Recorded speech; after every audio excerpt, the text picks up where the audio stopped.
नमस्कार बच्चों, मेरे YouTube चैनल में आपका स्वागत है। आज हम केमिस्ट्री का एक महत्वपूर्ण टॉपिक पढ़ेंगे जो कक्षा 10, 11, 12 लगभग सभी क्लासेस में जिससे संबंधित प्रश्न पूछे जाते हैं और जो एक प्रकार से क्या एक बेसिक फंडामेंटल भी है केमिस्ट्री की, वो है एल्केन, एल्कीन और एल्काइन। हम आज उनके बारे में ये पढ़ेंगे, एल्केन, एल्कीन, एल्काइन के बारे में कि उनका सामान्य सूत्र क्या होता है, उनका सूत्र कैसे लिखा जाता है और उनकी संरचना कैसे बनाई जाती है। आइए देखते हैं एल्केन, एल्कीन और एल्काइन क्या है। एल्केन, एल्कीन और एल्काइन।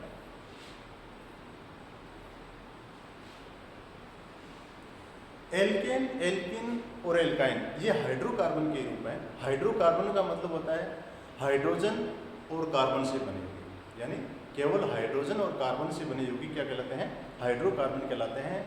हाइड्रोजन और कार्बन के अलावा ऐसे यौगिकों में और कोई भी तत्वों की उपस्थिति नहीं होती। अब इसमें एल्केन होता है, उसमें कार्बन और कार्बन के बीच में केवल क्या होता है, एकल बंध होता है। क्या होता है, एकल बंध होता है। जबकि एल्कीन में क्या होता है, कार्बन और कार्बन के बीच में एकल बंध के अलावा, एल्कीन में क्या होता है, कार्बन और कार्बन के बीच में एकल बंध के अलावा डबल बंध भी यानी द्विबंध भी पाया जाता है। एल्काइन में क्या होता है, एल्काइन में एकल बंध के अलावा त्रिबंध भी पाया जाता है। जैसे ये कार्बन हो गया और कार्बन और कार्बन के बीच में क्या पाया जाता है, त्रिबंध। ये तो हो गया इनकी पहचान कैसे। एल्केन में क्या होगा, कार्बन और कार्बन के बीच में क्या होगा, केवल एकल बंध होगा। एल्कीन में क्या होगा, एकल बंध के अलावा क्या होगा, द्विबंध होगा। एल्काइन में क्या होगा, एकल बंध के अलावा त्रिबंध होगा। अब देखते हैं इनका जनरल फॉर्मूला, सामान्य सूत्र। एल्केन का सामान्य सूत्र क्या होता है, CnH2n+2। एल्कीन का सामान्य सूत्र होता है CnH2n और एल्काइन का सूत्र होता है CnH2n-2।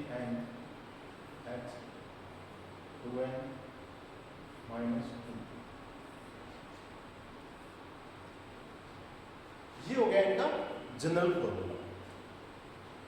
अब इनका सूत्र कैसे लिखते हैं। सूत्र लिखने के लिए हम दो प्रकार के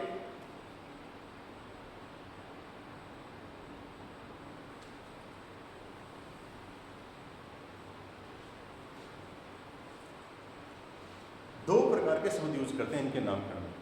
एक जो पहले लगता है इसको प्रेफिक्स बोलते हैं या पूर्वलगन बोलते हैं। एक जो बाद में लगता है उसको क्या बोलते हैं, अनुलगन बोलते हैं, सफिक्स बोलते हैं। अनुलगन और पूर्वलगन मिलकर क्या बनाते हैं, इनका पूरा नाम बनाते हैं। तो इन तीनों में ही पूर्वलगन क्या लगेगा,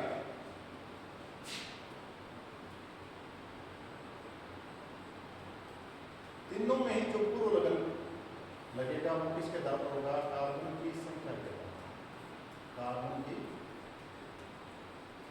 संख्या के आधार पर। जैसे कार्बन की संख्या 1 है तो क्या लगाएंगे, मेथ। क्या लगाएंगे, मेथ। कार्बन की संख्या 2 है तो क्या लगाएंगे, एक। कार्बन की संख्या 3 है तो क्या लगाएंगे, रो। कार्बन की संख्या 4 है तो क्या लगाएंगे, ब्यू। कार्बन की संख्या 5 है तो क्या लगाएंगे, पेन। कार्बन की संख्या 6 है तो क्या लगाएंगे,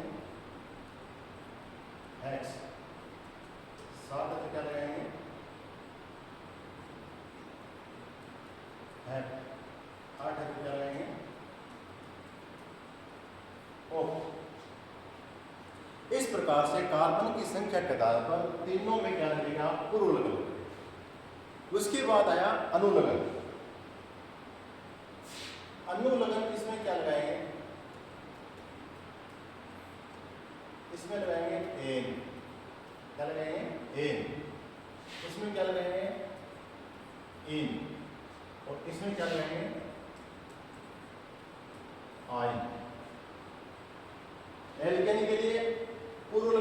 कार्बन होगा, अनुलग्न क्या लगाएंगे, एन, इसके लिए इन और उसके लिए क्या लगाएंगे, आइन। ठीक है।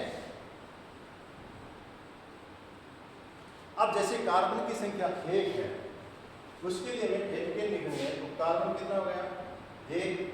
ठीक है, कार्बन 1 हो गया। इस फॉर्मूले से हाइड्रोजन कितने हो जाएंगे, 2 एकम 2 और 2 4। हाइड्रोजन कितने हो जाएंगे, 4। नाम क्या हो जाएगा, पूर्व लग्न लगाएंगे मेथ, अनुलग्न क्या लगाएंगे, एन। क्या नाम हो जाएगा, मेथ प्लस एन, मेथेन। क्या नाम हो जाएगा, मेथेन।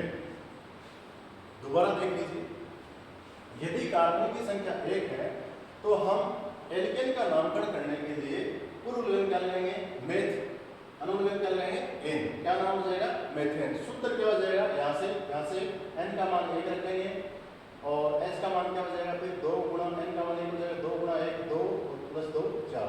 सूत्र हो जाएगा CH4, नाम हो जाएगा मेथेन। कार्बन संख्या 1 का एल्कीन का कोई भी यौगिक नहीं होता। क्यों नहीं होता, क्योंकि इसके लिए कंडीशन क्या है, कार्बन और कार्बन के बीच में क्या होना चाहिए, डबल बॉन्ड होना चाहिए। कार्बन एक ही है तो डबल बॉन्ड होगा कहाँ।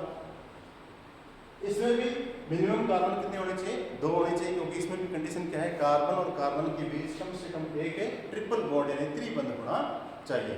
तो कार्बन संख्या 1 का यौगिक केवल और केवल एल्केन में बनता है, एल्कीन और एल्काइन में कोई यौगिक नहीं बनता। अब देखिए, कार्बन की संख्या 2 लेते हैं, सूत्र में मान रखा 2 2 और 2 4 और 2 6। हाइड्रोजन कितने आ जाएंगे, 6। नामकरण कैसे करेंगे, पूर्व लग्न क्या लगाएंगे, एथ। पूर्व लग्न क्या हो जाएगा, एथ। अनुलग्न क्या हो जाएगा, एन। एथ प्लस एन, क्या नाम हो जाएगा, एथेन।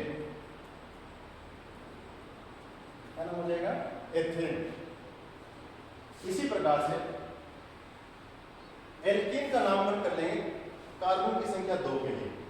पूर्व लग्न क्या लगाएंगे, पूर्व लग्न लगाएंगे एथ, अनुलग्न क्या लगाएंगे, इन। एथ प्लस इन क्या नाम हो जाएगा, एथीन। उसके बाद हुआ सूत्र। सूत्र के लिए यहाँ एन का मान 2 रखेंगे, यहाँ भी 2 रखेंगे, ये हो जाएगा 2 और ये 2 दूनी 4। यानी जितने इसमें कार्बन होते हैं सोचने की जरूरत नहीं, उसका दुगना क्या कर दो, हाइड्रोजन कर दो। तो कार्बन 2 और हाइड्रोजन कितना हो जाएगा, 4। नाम दोबारा देख लीजिए, नाम क्या हो जाएगा, एथ प्लस इन। क्या नाम हो जाएगा, एथीन। यहाँ जो नाम लिख रहे हैं वो IUPAC नाम लिख रहे हैं, इनके साधारण नाम अलग होते हैं। ठीक है। उसके बाद है 2 कार्बन के लिए एल्काइन बनाएंगे। सबसे पहले एल्काइन का सूत्र क्या हो जाएगा, C का मान 2 2 दूनी 4, उसमें से 2 कितने बचे, 2। तो हाइड्रोजन भी 2 और कार्बन में भी 2। नाम क्या हो जाएगा, कार्बन संख्या 2 के लिए पूर्व लग्न क्या लगाएंगे, एथ और आइन। एथ प्लस आइन क्या नाम हो जाएगा, एथाइन। क्या नाम हो जाएगा, एथाइन नाम हो गया, एथाइन। उसके बाद कार्बन की संख्या 3। कार्बन की संख्या 3 के लिए सूत्र लिखेंगे सबसे पहले एल्केन का, तो C आ गया 3। ठीक है, फिर 3 का दुगना करो, दुगने में 2 जोड़ दो, 3 दूनी 6 और 2 8। हाइड्रोजन कितने हो जाएंगे, 8। नामकरण करेंगे, पूर्व लग्न क्या हो जाएगा 3 कार्बन के लिए, प्रोप, और अनुलग्न क्या हो जाएगा, एन। प्रोप प्लस एन, क्या नाम हो जाएगा, प्रोपेन। उसके बाद 3 कार्बन के एल्कीन का नामकरण करने के लिए हम क्या करेंगे, वही पूर्व लग्न क्या लगाएंगे, प्रोप, अनुलग्न क्या लगाएंगे, एन। क्या नाम हो जाएगा, प्रोपीन। सूत्र क्या हो जाएगा, यहाँ पर तो एन का मान 3 और यहाँ पर क्या हो जाएगा, 3 दूनी 6, तो C3H6। नाम क्या हो जाएगा, प्रोप प्लस एन। क्या नाम हो जाएगा, प्रोपेन। उसके बाद यदि हम लिखें 3 कार्बन वाले एल्काइन का नाम, एल्काइन का नाम लिखेंगे तो सबसे पहले लिखते हैं सूत्र। इसका मान क्या हो जाएगा, एन का मान 3 लिखेंगे, C3 हो जाएगा। ठीक है, यहाँ पर एन का मान लिखेंगे, 3 दूनी 6, 6 में से 2 गए 4। सूत्र क्या हो जाएगा, C3H4। अब लिखते हैं नाम। आयनिक नाम कैसे लिखेंगे? 3 कार्बन प्रोप और अनुलग्न क्या हो जाएगा? आयन। प्रो प्लस आयन क्या नाम हो जाएगा? प्रोपाइन। समझ में आ रहा ना? इसी प्रकार से हम किसी भी एल्केन का नामकरण कर सकते हैं। अब 4 कार्बन के लिए नाम लिखें एल्केन का, तो C4H क्या हो जाएगा? 10। यहाँ पर 4 मान रखेंगे, 4 तो यहाँ और 2 6, C4H 10। नामकरण करेंगे ब्यूट प्लस एन क्या नाम हो जाएगा? ब्यूटेन। क्या नाम हो जाएगा? ब्यूटेन। एल्केन का सूत्र लिखेंगे, 4 कार्बन ले एन का मान लिखेंगे 4 और 4 दूनी 8, C4H 8। नामकरण लिखेंगे ब्यूट प्लस एन क्या नाम हो जाएगा? ब्यूटीन। अब 4 कार्बन वाले हम किसका एल्काइन का नाम लिखेंगे। नाम क्या हो जाएगा? 4 के लिए पूर्व लग्न क्या है? ब्यूट और आयन क्या नाम हो जाएगा? Butyne. Prefix plus suffix butyne. सूत्र लिखेंगे एन का मान 4, सी क्या हो गया? 4, एन का मान 4 रखेंगे, 4 में 8, 8 में से हो गए 6, C4H6। नाम क्या हो जाएगा? ब्यूटाइन। ठीक है, तो बच्चों आशा करता हूँ आपके समझ में आ गया होगा। यदि इससे संबंधित कोई भी क्वेरी हो तो आप कमेंट बॉक्स में लिख सकते हैं। आगे का नामकरण आप खुद करके देखना, आगे का नामकरण आप खुद करके देखना। जैसे पेंट के लिए, हेक्स के लिए, हेप के लिए ओक्ट तक कर लेना, ज़्यादातर ओक्ट तक ही पूछा जाता है। और नहीं समझ में आए तो आपको कमेंट बॉक्स में कमेंट जरूर करना है कि आगे की वीडियो इसी पर और बनानी है, इसका नामकरण और इसकी संरचना भी हम समझाएंगे। और हमारे चैनल पर आकर यदि आपको अच्छा लगा हो तो चैनल को सब्सक्राइब करें, वीडियो को लाइक करें। धन्यवाद।